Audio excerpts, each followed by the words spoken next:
bener ya? Jawab ini enggak gitu. Makanya anak kenceng. Aman ya. Direkam. Gimana direkam? Direkam, direkam.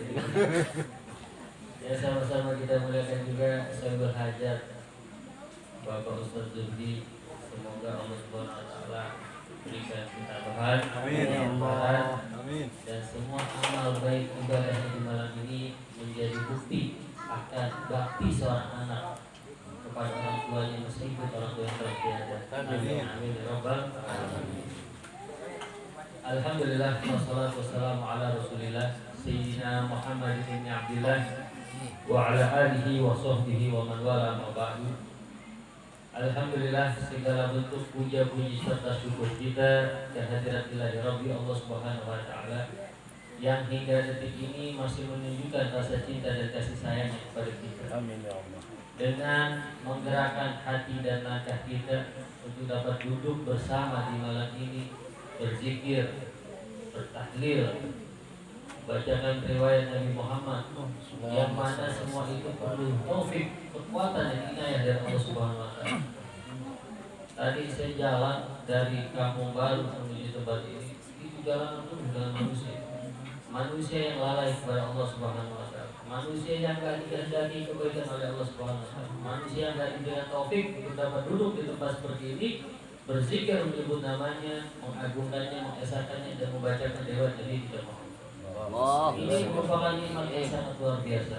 Allah mempermudah langkah kaki dan gerak kaki kita untuk dapat duduk di tempat ini, mendengarkan tausiah agama, mendengarkan ilmu-ilmu Allah dan ilmunya Rasulullah SAW. Oleh karena itu semoga Allah Subhanahu wa taala terus menambahkan kepada kita tanda cintanya dalam sisi kehidupan kita yang lain. Amin amin ya rabbal alamin. Salawat serta salam tidak lupa kita haturkan kepada manusia super, manusia tangguh, manusia spektakuler, baginda Nabi kita Muhammad sallallahu alaihi wasallam yang telah mengajarkan kita bagaimana cara berbakti kepada orang tua meskipun orang tua itu telah tiada.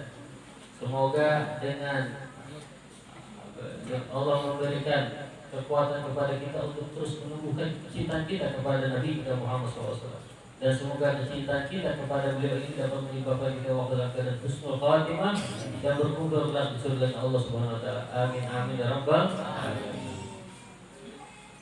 Para hadirin yang dimuliakan Allah, dalam Islam ibadah kepada Allah itu selaras dengan ketaatan kepada orang tua. Artinya apa? Sehebat apapun kita beribadah kepada Allah, apabila kita tidak berbakti kepada orang tua, maka semua itu gugur di mata Allah Subhanahu wa taala. Dalam surat Al-Isra ayat 23 disebutkan, "Wa qadha rabbuka alla ta'budu illa iyyah wa bil walidayni ihsana."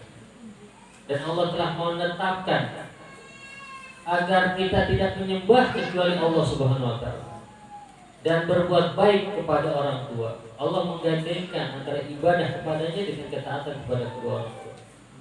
Artinya apa? Sehebat apapun kita dalam beribadah kepada Allah, menjalankan seluruh amalan ibadah yang diajarkan oleh agama, namun apabila kita tidak berbuat baik, tidak memperlakukan orang tua kita dengan baik, maka semua nilai ibadah tersebut gugur di hadapan Allah Subhanahu wa taala. Sebagaimana yang telah pernah terjadi di zaman Nabi kita Muhammad SAW. Ada seorang sahabat yang bernama Al-Qamah. Ketika itu Al-Qamah udah sakaratul maut. Istrinya bingung, sehingga istrinya pun lari menuju Rasulullah SAW, menghadap menemui Rasulullah SAW dan berkata, "Ya Rasulullah, suamiku sakarat, tolonglah suamiku ya Rasulullah." Maka Rasul pun mengutus 3 orang sahabat yang bernama Ammar, Suhaib dan Bilal bin Rabah. Maka 3 sahabat ini pun berangkat menuju rumah Al-Qamah. Sesampai di rumah Al-Qamah, 3 sahabat ini berusaha menafikan kalimat tauhid, kalimat la ilaha illallah agar dapat diucapkan oleh Al-Qamah sehingga dia wafat dalam keadaan husnul khatimah. Tapi lidah tersebut tidak mau bergerak. Lidah Al-Qamah enggak mau mengucapkan kalimat la ilaha illallah. 3 sahabat ini pun bingung. Maka mereka pun kembali kepada Rasulullah SAW dan mengadukan perihal yang terjadi terhadap Al-Qamah. Maka Rasul berkata, apakah dia masih punya orang tua? Salah seorang sahabat berkata, dia masih punya ibu yang sudah tua, wahai Rasulullah. Kemudian Rasul berkata, kalau begitu sampaikan salam kepadanya agar dia datang kepadaku. Maka tak lama kemudian sang ibu pun datang kepada Rasulullah. Ya Rasul bertanya, wahai ibu Alqamah, bagaimana engkau dengan bagaimana anakmu Alqamah? Jawablah dengan jujur. Apabila engkau berdusta, maka akan turun wahyu kepadaku. Maka sang ibu pun berkata, dia anak yang baik, yang rajin ibadah. Kemudian Rasul bertanya lagi, bagaimana hubunganmu dengannya? Maka sang ibu pun berkata, aku murka padanya ya Rasulullah. Kenapa engkau murka padanya? Karena dia lebih memimpikan, lebih memperhatikan istrinya ketimbang diriku ibunya. Dia lebih memuliakan istrinya, dia lebih perhatian kepada istrinya, dia lebih mementingkan istrinya ketimbang aku ibunya. Oleh sebab itulah aku murka padanya. Maka Rasulullah berkata, sungguh kemurkaan ibu Alqamah lah yang mencegah kita Alqamah untuk dapat mengucapkan kalimat tauhid, kalimat la ilaha illallah. Maka setelah itu Rasulullah SAW menyuruh Bilal agar menyiapkan kayu bakar. Maka ketika Bilal menyiapkan kayu bakar, sang ibu pun bertanya kepada Rasulullah SAW, ya Rasulullah, apa yang akan kau perbuat dengan kayu bakar tersebut? Rasul berkata, aku akan membakar anakmu wahai ibu Alqamah di hadapanmu. Kemudian sang ibu berkata, ya Rasulullah, aku gak sanggup melihat anakku kau bakar di hadapanku. Maka Rasul pun berkata, wahai ibu Alqamah, sesungguhnya azab Allah lebih pedih, lebih kekal, dan demi zat yang ruhku berada dalam genggamannya, sesungguhnya semua amal ibadah Alqamah tidak diterima oleh Allah Subhanahu wa taala selama engkau murka kepadanya. Maka sang ibu pun berkata, ya Rasulullah, aku bersaksi di hadapanmu bahwasanya aku telah meridhoi dan merelakan anakku Alqamah. Maka setelah itu pun Rasulullah SAW menyuruhkan sahabatnya untuk melihat bagaimana keadaan Alqamah. Ternyata Alqamah dapat menyebutkan kalimat la ilaha illallah Muhammadun Rasulullah. Maka setelah dimakamkan, Rasulullah SAW memberikan tausiah kepada sahabatnya. Wahai sahabatku, kata Rasulullah SAW, barang siapa mementingkan istrinya ketimbang ibunya, maka atasnya laknat Allah, laknat malaikat, laknat manusia seluruhnya. Tidak diterima semua amal ibadahnya, karena ridho Allah terletak pada ridho kedua orang tua, dan kemurkaan Allah terletak pada kemurkaan kedua orang tua.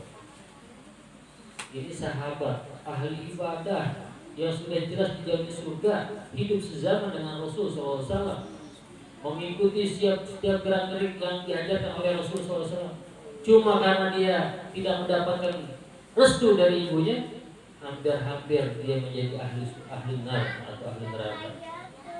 Ini merupakan suatu pelajaran yang penting.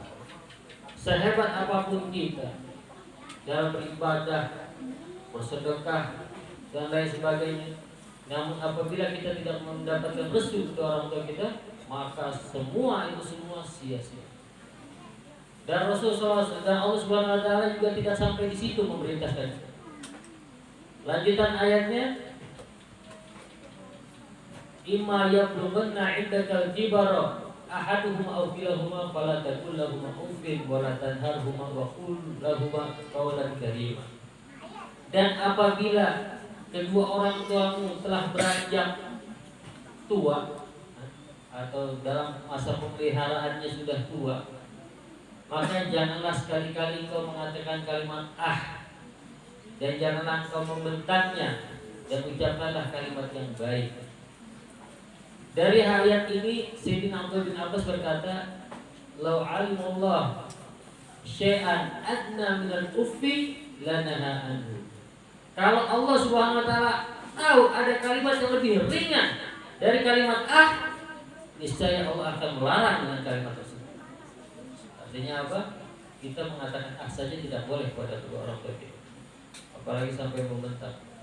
Kita lihat generasi muda kita saat ini sudah sangat jauh dari yang diajarkan oleh Nabi kita. Disebabkan orang tuanya juga tidak mau mengenalkan kepadanya perihal agama. Orang tua sekarang merasa lebih modern, lebih keren apabila menyekolahkan anaknya di sekolah-sekolah mahal. sekolah yang tidak ada sama sekali didikan Islami, sekolah yang tidak diajarkan di dalamnya bagaimana cara berbakti kepada kedua orang tua. Kesalahan dari orang tua juga.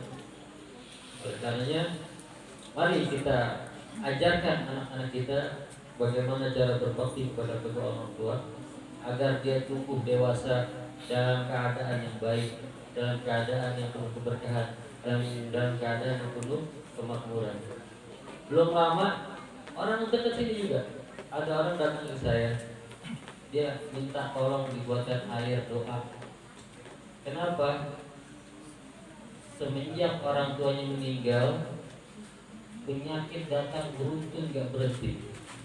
Jantung, setelah 2 bulan orang tua meninggal, ini anak kena jantung, ginjal, terakhir ambeien. Dalam waktu 2 bulan penyakit berat, dan sampai sekarang penyakit itu terus datang kepadanya. Ahlan wa sahlan.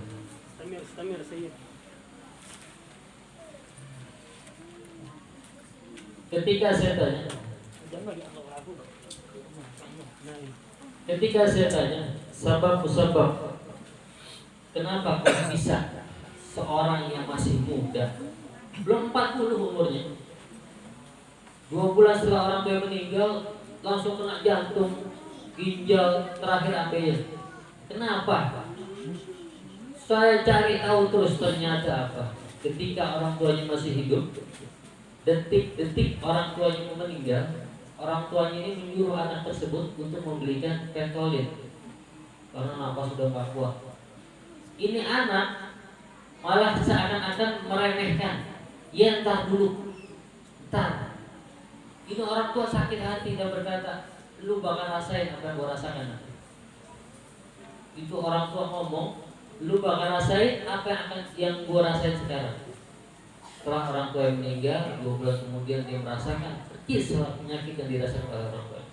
Belum lama ini orang yang datang minta tolong ke saya, minta doain, minta doa, air doa. Saya tahajud, saya istikharah, saya bilang ini nggak ada penyakit apa-apa, ini ketulah oleh orang tuanya. Jadi dalam agama kita ini orang tua itu memiliki peranan penting. Dalam agama kita ini orang tua memiliki peranan penting yang sangat mempengaruhi kehidupan sang anak. Oleh karena kita sebagai anak jangan sekali-sekali melupakannya. Khususnya antum yang dari luar daerah yang datang kemari hanya bekerja, telepon orang tua itu seminggu sekali, kirimi uang, kasih perhatian. Jangan melupakannya. Jangan sampai orang tua kita di kampung itu berpikiran, anakku gimana ya? Jangan membuat mereka khawatir, bahagiakan mereka, karena itu merupakan kunci kesuksesan. Bahkan orang yang mati syahid pun bisa terhalang dari masuk surga sebab tanpa keriduan kedua orang tua itu. Sayyidina Abbas pernah ditanya tentang Jabal A'raf. Ada sebuah gunung A'raf di akhirat, posisinya antara surga dan neraka. Gunung A'raf itu layaknya kehidupan di dunia. Ada mata air, air terjun, kebun, hutan dan sebagainya. Kemudian Sayyidina Abdul Rahman tanya, siapa penghuni di Gunung Arab itu? Gunung antara surga dan neraka. Kata Sayyidina Abdul Rahman, mereka yang keluar menuju peperangan tanpa izin orang tuanya, kemudian mati dalam peperangan. Dia terhalang dari masuk surga karena apa? Mati tanpa ridho kedua orang tua. Tapi dia juga nggak bisa masuk neraka. Kenapa? Karena mati dalam keadaan syahid. Maka mereka ini Allah tempatkan di Gunung Araf. Sampai kapan? Sampai Allah memutuskan apakah dia ke surga atau ke neraka. Ini orang mati syahid. Jadi orang tua itu merupakan suatu memiliki peran penting dalam agama kita. Oleh karenanya, mari kita wujudkan bakti kita sesungguhnya, sebagaimana orang tua kita telah mengasuh kita sejak masih kecil. Karena cuma orang tua yang berani mati buat anak. Tidak ada orang lain yang berani mati buat orang kecuali orang tua berani mati buat anak. Karena itu mari kita muliakan dan agungkan orang tua kita. Jasa orang tua tidak akan pernah bisa terbalas. Sehebat apapun kita membalas jasa orang tua, tidak akan pernah terbalas. Di zaman Sayyidina Abdullah bin Sayyidina Umar bin Khattab, ada seseorang menggendong ibunya tawaf keliling Ka'bah. Ka'bah ini kita kalau sendiri aja capek, apalagi gendong orang tua. 7 kali. Gendong ketemu Sayyidina Abdullah bin Abbas. Wahai Sayyidina Abdullah bin Abbas, apakah apakah aku telah berhasil membalas jasa kedua orang tuaku? Apakah kata Sayyidina Abdullah bin Abbas? Enggak. Tidak sedikit pun jasanya terbalaskan. Engkau menggendong ibumu keliling Ka'bah 7 kali, jasa itu enggak akan pernah bisa membalas sedikit pun dari kebaikan kedua orang tua. Tapi engkau telah berbuat baik, maka Allah akan membalas kebaikanmu. Jadi orang tua ini merupakan suatu hal yang sangat penting dalam kehidupan kita selalu. Kalau semua dosa Allah tangguhkan penghisabannya, pengadabannya nanti sampai hari kiamat, tidak dengan dosa kepada kedua orang tua. Rasulullah SAW bersabda, "Kullu dzunubin yuakhiruhumullah ila masyaallah ila yaumil qiyamah illa uququl walidain. Yu'ajjiluhu li sahibihi fid dunya qabla yaumil qiyamah." Semua dosa Allah tangguhkan. Penghisaban, pengadaban ditangguh oleh Allah nanti, kecuali dosa kepada kedua orang tua. Allah berikan kontan di dunia sebelum di akhirat. Di dunia dulu disiksa, ntar di akhirat disiksa lagi. Nah, karenanya mari kita perhatikan kedua orang tua kita. Apa yang dilakukan keluarga Bapak Ustaz Duri ini merupakan wujud bakti seorang anak pada kedua orang tua yang telah wafat. Kita nggak bisa melupakan orang tua kita yang telah wafat, karena orang tua kita yang telah wafat tetap membutuhkan kita yang hidup. Mereka perlu kiriman doa dari yang hidup. Ada suatu riwayat mengatakan setiap malam Jumat itu arwah-arwah yang telah wafat ini dikembalikan kepada keluarganya. Ketika melihat keluarganya enggak. Biasa kita orang Betawi ini yasinan kalau habis maghrib, yasinan, tahlilan tiap malam Jumat habis maghrib. Ketika si arwah ini dikembalikan keluarganya, dia melihat keluarganya enggak mengirimkan doa buatnya, enggak yasinan. Ini si arwah berkata, "Wailun li wulidtuka wa nasitani." Sungguh celaka diriku. Aku lahirkan engkau, aku asuh engkau, tapi engkau melupakanku. Setiap malam Jumat, berhubung kita nggak bisa lihat, kalau kita bisa lihat nangis gitu.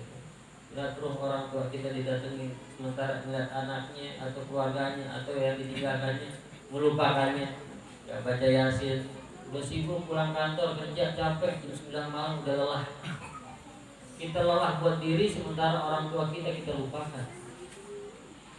Ini bukan wujud anak yang berbakti kepada kedua orang tua. Rasulullah SAW mengajarkan bagaimana cara berbakti kepada kedua orang tua ketika orang tua telah wafat.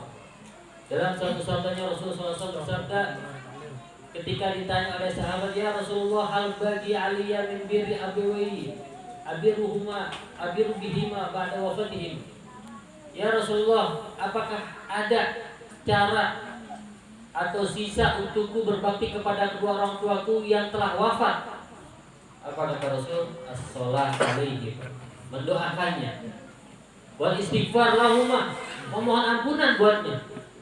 Wa infadi ahdihima, menunaikan wasiatnya. Wa ikrami sadiqihima, memuliakan teman-temannya. Wa silaturahim allati la tusul ila bihima, dan menyambung silaturahmi yang mana silaturahmi itu tidak tersambung kecuali tidak ada orang tua kita. Jadi masih ada harapan buat kita berbakti kepada kedua orang tua kita walaupun orang tua kita sudah tidak ada. Semoga Allah Subhanahu wa taala berikan kita kekuatan untuk dapat terus berbakti kepada kedua orang tua kita baik ketika hidup maupun telah wafat. Amin amin ya rabbal alamin. Sekian dari saya. Assalamualaikum warahmatullahi wabarakatuh. Waalaikumsalam warahmatullahi wabarakatuh.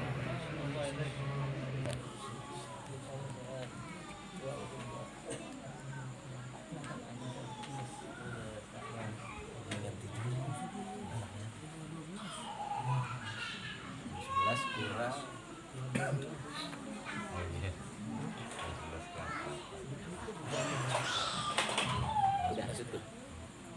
Udah.